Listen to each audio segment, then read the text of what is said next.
Okay, so today I'm gonna show you how to do something at home to practice our fine motor skills. So all you need is a few carton box like this, maybe a Sharpie or a pen, and a scissor. Okay, ask for permission at your home if you can use a scissor, or ask your parents or your guardians to help you. Okay, so once you have your carton box and your equipment, you're gonna be drawing different patterns. I did a spiral curve like this. This will work to any pattern that you like.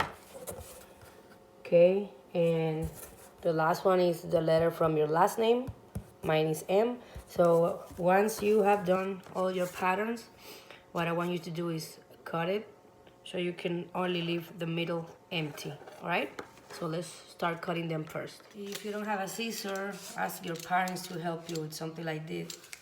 Okay, and basically you are going to start cutting this to make it the way you want it. Okay, so don't do this part on your own. Ask your parents or your guardians to help you. And once you're done cutting your patterns, they should all look like this. Okay, so start working on your project first before we start doing our exercises and our patterns. Okay, so now that you have created your own patterns, you're gonna find any piece of paper that you're not using. I'm gonna recycle this. And what we're gonna do is we're gonna put some glue on the back so we can put it on the paper. Okay, so find your paper, find your patterns, and let's start attaching them to the paper. It should be like this. Just make sure you use as much glue as you need. You're gonna put it on the paper like this, and you let it dry. Okay, so I'm gonna do the same in all of my patterns while you're doing the same thing.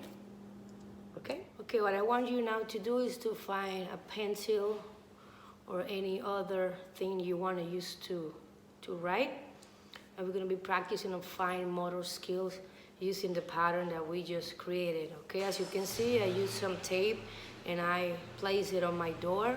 So you ask at home for permission on where you can where you can put your patterns. All right, so after you have permission, I use some tape and I put it on my door. And what I want you to do at first is practice how to hold your pencil. Don't grab it like this. Just practice the correct grip, as you can see, and then you're gonna start drawing the same pattern you just did. Remember, we have a paper behind of the pattern, okay? So it should look like this. So what I want you is to hold your pencil like this, and you're gonna start with a lot of patience, carefully,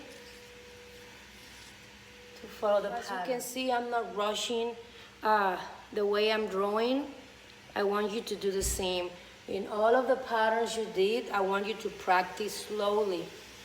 All right, and then when you feel like you have done enough, or when you feel comfortable, we're gonna start integrating a little bit of PE into this exercise, which is you can make a line, you can ask your friends or your siblings to join you. You can make two lines and you kind of raise. Whoever gets first to the pattern, you draw, and then you go back to the line. You can go running, you can go skipping, you can go jogging, you can do a full sprint. Just be creative and integrate the exercise while you're also practicing how to write correctly. How did that sound?